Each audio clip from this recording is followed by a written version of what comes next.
ஓரெழுத்தாகி உலகினை படைத்து ஈரெழுத்தாகி எங்கனூ நிறைந்து மூவெழுத்தான முச்சுடர் ஒளியே நான்கெழுத்தினில் நடித்திடும் பதத்தி பஞ்சாட்சரத்தில் பதிந்தமை பொருளே சஷ்டாட்சரத்தில் சரமாய் நின்று அட்சரந்தோறும் அரும்பொருளாகி முக்கோணத்தின் முதன்மையானவளே நாற்கோணத்தின் நடுநிலை பொருளே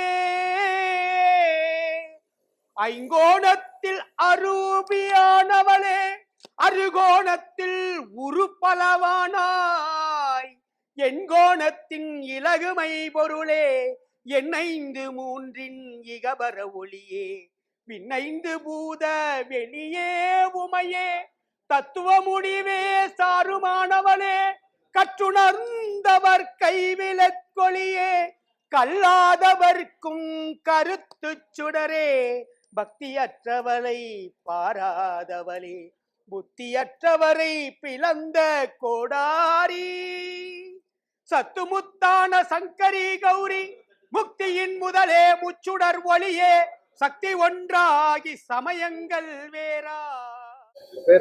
என் பேர் தேவதாசுங்க.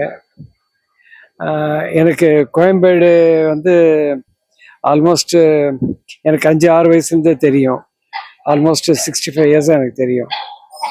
நான் அந்த நாளில் வரும்போது ரொம்ப சிதிலமடைஞ்சு யாரும் கவனிப்பாரற்று இருந்தது.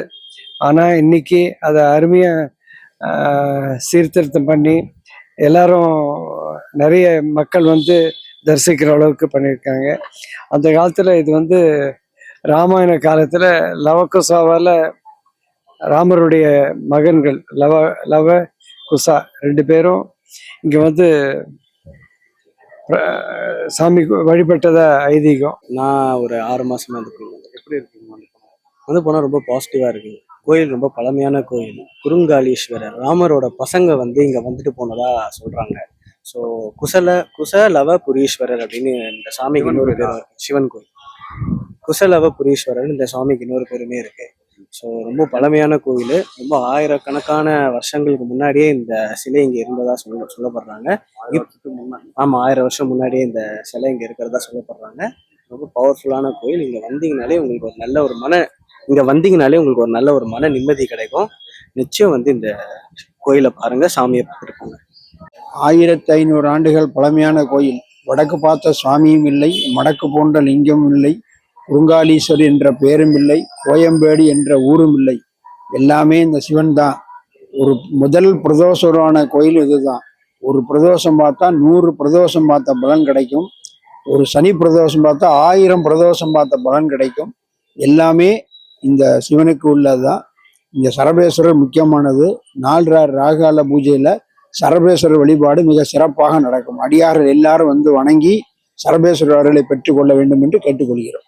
இந்த சிவனுக்கு என்ன சிறப்பு? இந்த சிவன் வடக்கு பார்த்த சுவாமி இவர் தான்.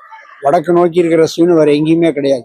தமிழ்நாட்டில் 2 தான். ஒன்று திருநெல்வேலி மாவட்டம் கிராமத்தில் இருக்கு, இங்கே சென்னையில் இருக்கு. மற்ற எல்லாமே தெற்கு நோக்கி, கிழக்கு நோக்கி, மேற்கு நோக்கி தான் இருக்கு. வடக்கு நோக்கி இருக்கிற சிவன் இவர் மட்டும்தான். என்ன கொண்டு வரணும் இவரை பார்க்கும்போது? இவருக்கு வில்வம் தான். சிவனுக்கு வில்வம். நம்ம பிரதோஷத்துக்கு அபிஷேகத்துக்கு பால் மற்ற திரவியங்கள் கொண்டு வரலாம். பிரதோஷம் நடக்கும்போது கண்டிப்பாக எல்லாரும் வில்வம் கொண்டு வந்தால் ரொம்ப சிறப்பாக இருக்கும். நந்திக்கு ரொம்ப சிறப்பான அபிஷேகங்கள் நடக்கும். ரொம்ப சிறப்பான ஒரு 1500 ஆண்டுகள் பழமையான ஒரு கோயில். எங்கேருந்துலாம் வர்றாங்க இந்த கோயில்? இங்கே நிறைய சிட்டிலேருந்து, வண்ணாரப்பேட்டிலேருந்து வராங்க, திருவெட்டிலேருந்து வராங்க, பூந்தமல்லிலேருந்து வராங்க, மயிலாப்பூர்லேருந்து வராங்க, நிறைய இடங்கள்லேருந்து வராங்க. சிறப்பான ஒரு கோயில் இது. இந்த வடக்கு பார்த்த சிவனை வழிபட்டு வாழ்க்கையில ஏற்றமே தவிர யாருக்கும் இறக்கமே கிடையாது. அது நடக்கும்னு சொன்னாங்க, அதனால எங்களுக்கும் நல்லது நடந்தது. இன்னும் இதை பற்றி சொல்லுங்க. பேர் செல்லமுத்து. எத்தனை வருஷமா வரீங்க இந்த கோயில்? பிறந்ததுலேருந்து வரேன். எப்படி இருக்கீங்க? எல்லாம் நல்லா தான். எது இருந்தாலும் வெற்றிகரமாக வந்துடும். எது ஒன்றும் ப்ராப்ளமே வராது. விசேஷ நாட்கள்லாம் என்ன?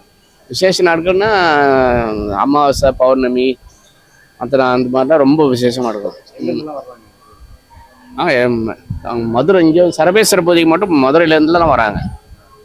மதுரை அந்த மாதிரி ரொம்ப திருச்சி அந்த பக்கத்துலேருந்து கூட வராங்க. அது சண்டே இங்க வந்து அந்த முக்கியமான வந்து அந்த இயற்கை இயற்கை இடையூறுகள்னு சொல்றாங்கல்ல, அந்த மாதிரி தான் ரொம்ப வந்து சீற்றம் அந்த மாதிரி இயற்கை இந்த மாதிரி கடல் சீற்றம் அந்த மாதிரி முக்கியமான அடியில இருக்காரு ரொம்ப. ரொம்ப அடியில இருக்கு. அதாவது அவங்க சிவனுடைய பையன்க இருக்காங்கல்ல, அவங்க கையால சொன்னதுன்னா அவங்க கையால செஞ்சதுனால ரொம்ப சின்ன லிங்கமா இருக்குது. ஈஸ்வரர் கோயில் நாங்கள் கடந்த ஒரு 15 வருஷமா ரெகுலராக வரோம். திங்கக்கிழமை வரோம் நாங்கள். இங்கே வந்து வேண்டிக்கிட்டா என்ன மனசார வேண்டிக்கிறோமோ அவ்வளவும் எனக்கு வாழ்க்கையில் 4-5 விஷயங்கள், நிறைய விஷயங்கள் நடந்திருக்கு. 4-5 முக்கியமான விஷயங்கள் நடந்துட்டு இருக்கு. நாங்கள் தொடர்ந்து அர்த்த ஜாம பூஜை, திங்கக்கிழமை ரெகுலர் விசிட் பண்ணி இதனுடைய சிறப்பை நாங்கள் அடைஞ்சிட்டு இருக்கோம். பக்தர்களாக நீங்களும் வந்து கோயிலுக்கு வந்து விசேஷ நாட்கள்ல பாத்தீங்கன்னா இங்க லைன் வெளியே வரைக்கும் நிக்கும், ரோடு வரைக்கும் நிக்கும். யூஸ்வலாவே ஸோ ரோடு வரைக்கும் நிக்கும் உங்களுக்கு. அதனால ரொம்ப ரஷ்ஷாவே இருக்கும். குறிப்பா இங்க ராகு கால பூஜை சண்டேல ஈவினிங்ல மட்டும் ரொம்ப ஸ்பெஷலாவே இருக்கும் எல்லா வீக்குமே. ஸோ மற்றபடி நார்மலா பிரதோஷம், மற்ற சிவனுக்கு உகந்த நாட்கள் எல்லா வந்து உங்களுக்கு ரொம்ப பிஸியா தான் இருக்கும். இல்லை, நான் ஆக்சுவலாக இவர் கூட கல்யாணம் ஆகி தான் வந்தேன். ஒரு 2 இயர்ஸா 2-3 இயர்ஸா வந்துட்டு இருக்கேன்.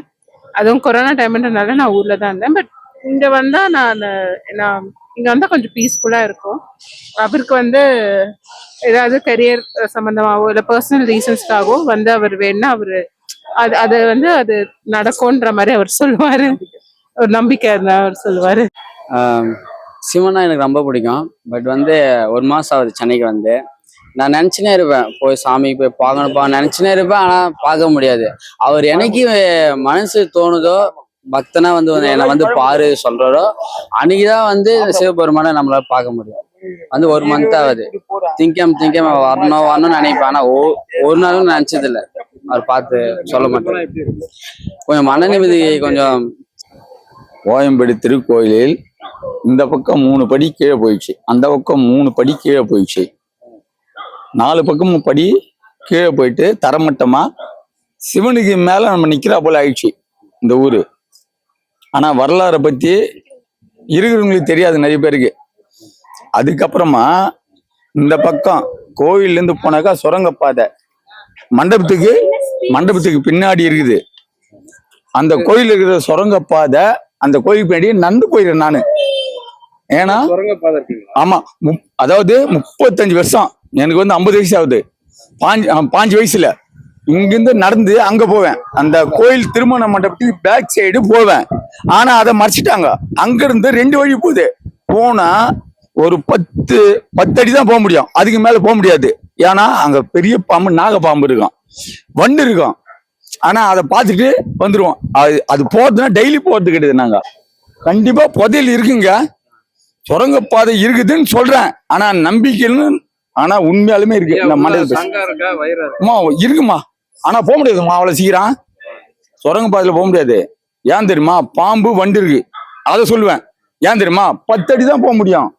தீபட்டி வச்சுக்கின்னு உங்க பாம்பை வந்து பார்த்தோன்னு கூட வந்துருவோம், வந்து ஏறி மேல வந்துடும். அது உண்மை. கடைசியா எப்ப பாத்தீங்க?